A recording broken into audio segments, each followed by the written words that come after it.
উপরে গান। শুধু তাই নয়, তিনি সারা বিশ্ব ভ্রমণ করেছিলেন। জানো কতবার? না না অঙ্কিতা, একবার নয়।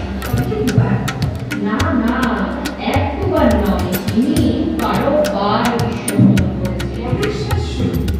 এটাই সত্যি। তিনি 5টি মহাদেশের 30টি হয়েছে ভ্রমণ করেছিলেন। তার লেখনী প্রচার বিশ্বের সর্বত্র। পৃথিবীর প্রায় বেশিরভাগ ভাষাতেই তার লেখনী অনুদিত হয়েছে। তাই বুঝি? তাহলে অন্য ভাষায় যদি রবীন্দ্রসঙ্গীত শোনা যেত তাহলে মন্দ হতো না কি রবে? শুনবে? শোনা সম্ভব? হ্যাঁ, অবশ্যই। তাহলে দেখে নিন শিলিগুড়ির শিক্ষক মহাবিদ্যালয়ের প্রশিক্ষণ থেকে রবীন্দ্রনাথ ঠাকুরের লেখা একটি গান নেপালি ভাষায় শোনানোর জন্য।